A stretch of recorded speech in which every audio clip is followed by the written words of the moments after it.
오늘 말씀은 주님의 권위에 관련된 논쟁 사건을 기록하고 있습니다. 우리는 오늘 말씀을 통해서 몇 가지 생각해 봐야 할 것들이 있습니다. 먼저 생각해 봐야 할 것은 메시지를 공격할 수 없으면 메신저를 공격하는 행위는 욕망에 사로잡힌 악한 행위임을 우리는 알아야 한다는 것입니다. 오늘 말씀 1절과 2절을 보면 하루는 예수께서 성전에서 백성들을 가르치시며 복음을 전하실새 대제사장들과 서기관들이 장로들과 함께 가까이 와서 말하여 이르되 당신이 무슨 권위로 이런 일을 하는지 이 권위를 준 이가 누구인지 우리에게 말하라 라고 기록하고 있습니다. 주님의 메시지를 공격할 수 없으니 메신저를 공격하는 것입니다. 주님의 가르침은 구약 성경에 근거를 두고 있으면서도 백성들의 삶에 깊은 울림을 주었습니다.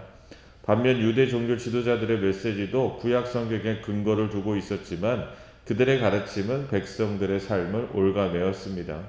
그 이유는 주님의 가르침은 하나님의 말씀 본연의 가치, 서로 사랑하라는 가치에 초점이 맞춘 반면 유대 종교 지도자들의 가르침은 자신들의 이익에 초점이 맞춰져 있었기 때문에 그렇습니다.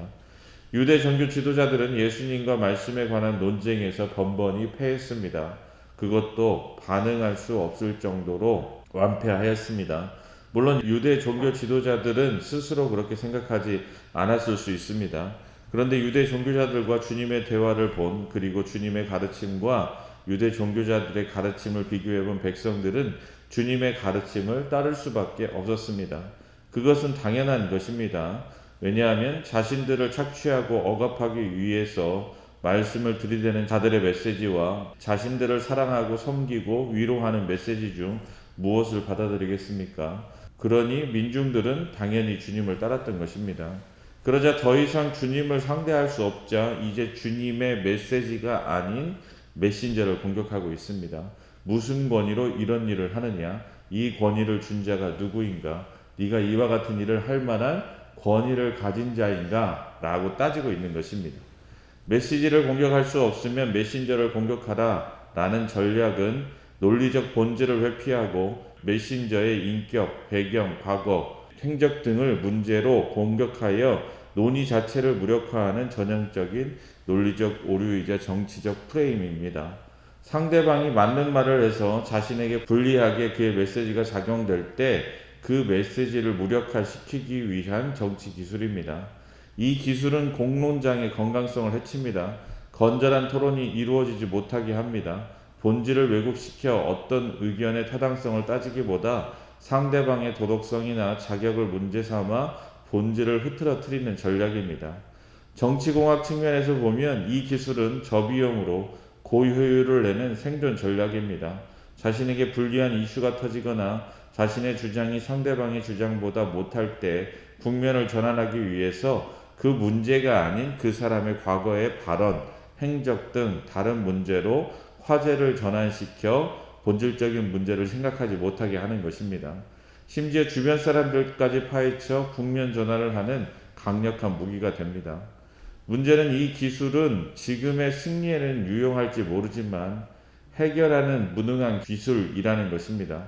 잘못된 것을 주장하면서도 승리할 수 있는 기만 전술입니다. 이와 같은 행위는 아주 저급한 행위입니다. 한 인간의 인격을 살해하는 행위입니다. 진실을 은폐하는 행위이고 사람들을 가스라이팅하는 행위입니다.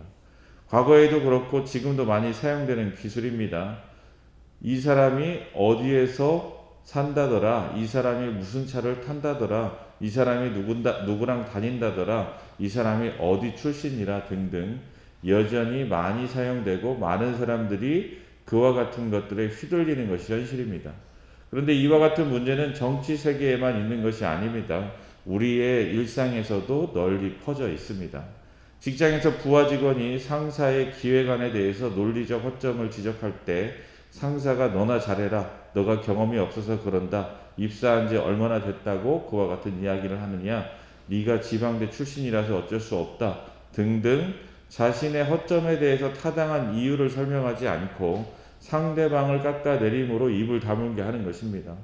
동료가 자신보다 잘하면 실력은 좋은데 성격이 이상해, 어디 출신이야, 혹은 사생활이 어떠어떠해 와 같은 이야기들로 자기의 경쟁 상대를 깎아내립니다. 부모와 자식 간에도 자녀가 합리적인 주장을 할 때 부모가 할 말이 없으면 어린 놈이 대든다며 혼을 냅니다. 나이와 위계 질서로 찍어 누르는 것입니다. 부부간에 무엇인가 잘못한 것에 대해서 말하면 전혀 상관이 없는 과거의 잘못들을 끌어내 당신이 나쁜 사람이라고 공격을 합니다.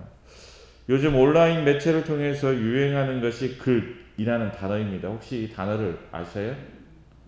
잘 모르시죠? 긁혔다, 마음에 스크래치를 냈다, 스크래치가 났냐? 라고 물어보는 거예요.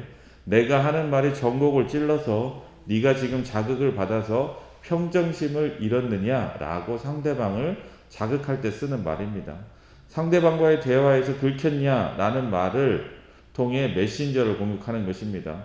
여기서 긁히지 않았다 라고 말하는 순간 어떻게 됩니까? 앞에서 이야기하던 논리적인 대화는 사라지고 내가 긁혔는지 긁히지 않았는지 가지고 논쟁을 하게 되는 거예요.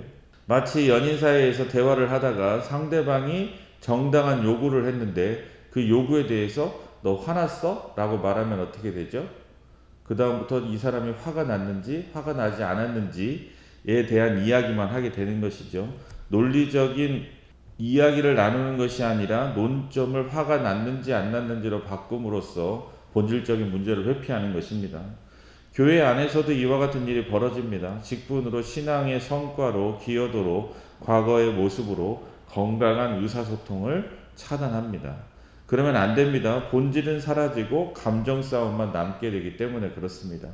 그런데 재미있는 것은 그렇게 상대방의 마음을 상하게 하고서라도 자신이 원하는 것을 이루면 이겼다고 생각하는 사람들이 많다는 것입니다. 결국 메신저를 공격하는 행위는 내 안의 부끄러운 욕망을 감추려는 비겁한 행동입니다. 유대 종교 지도자들이 주님의 권위를 문제 삼은 이유도 주님의 말씀이 틀려서가 아닙니다. 아니, 주님의 말씀이 너무나 맞는 말이기 때문에 그렇습니다. 그런데 그 말씀이 자신들에게 손해를 끼치기 때문에 자신들의 기득권과 위선을 적나라하게 보여주기 때문에 주님을 공격하는 것입니다. 그들은 자신들의 욕망을 지키기 위해 진리를 거부하고 있습니다. 그것도 메신저를 공격하는 방식으로 아주 치졸하게 자신들의 것들을 지키려고 하고 있는 것입니다. 그러니 우리들은 그러면 안 된다는 것을 생각해야 됩니다. 누군가 옳은 소리로 자신의 마음의 전곡을 찌를 때 그런 식으로 회피해서는 안 됩니다. 그것이 당장 승리를 가져다주고 그것이 쉽게 위기를 모면할 수 있는 방법이지만 진리로부터 도망치는 부끄러운 행동임을 우리는 알아야 됩니다. 유대 종교 지도자들은 그렇게 진리를 외면하다가 결국 하나님의 백성이 되지 못했음을 우리는 기억해야 합니다. 진리 앞에 자신의 연약함이 드러나는 것보다 그것을 다른 것들로 감추는 것이 더 부끄러운 일임을 우리는 알아야 됩니다. 그렇습니다. 아무리 배설물을 포장한다고 해도 배설물이 바뀝니까? 바뀌지 않습니다. 예쁘게 포장해 놔봐야 그 안에 악취가 사라지지 않는 것입니다. 말씀 앞에 진리 앞에 근본적으로 자신이 잘못된 것들을 받아들이고 변화하는 사람이 하나님의 사람이 된다라는 것을 우리는 잊지 말아야 합니다. 그리고 또 생각해 봐야 할 것은 자신의 잘못을 인정할 수 있는 용기가 우리를 진리로 인도한다라는 것입니다. 오늘 말씀 3절과 4절을 보면 대답하여 이르시되 나도 할 말을 너희에게 물으리니 내게 말하라. 요한의 세례가 하늘로부터냐 사람으로부터냐 라고 말씀하고 있습니다. 메신저를 공격하는 그들의 질문에 주님은 대답을 하지 않으시고 역으로 질문을 하고 있습니다.